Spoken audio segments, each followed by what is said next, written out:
transmitted at the request of the Pennsylvania State Police. The Pennsylvania State Police are asking all residents of Garrett and Price Townships to shelter in place immediately.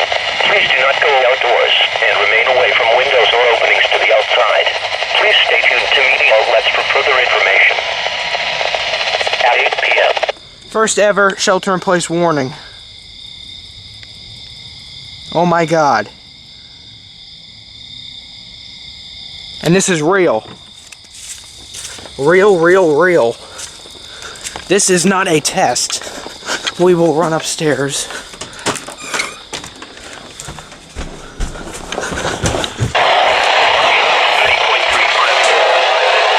Okay, none of the other radios activated because it's not on quote 35. I'm taking my phone real fast and I'll show you.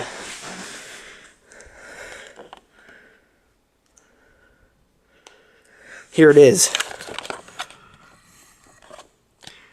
As you can see there, shelter in place warning. There it is. It's absolutely nuts. Here's the message. I have to be ready in case they issue any other alerts. But there it is. Oh my God. Okay.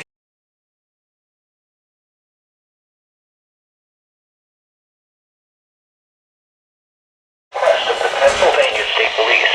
The Pennsylvania State Police are asking all residents of Garrett and Price Townships to shelter in place immediately. Please do not go outdoors and remain away from windows or openings to the outside. Please stay tuned to media outlets for further information. At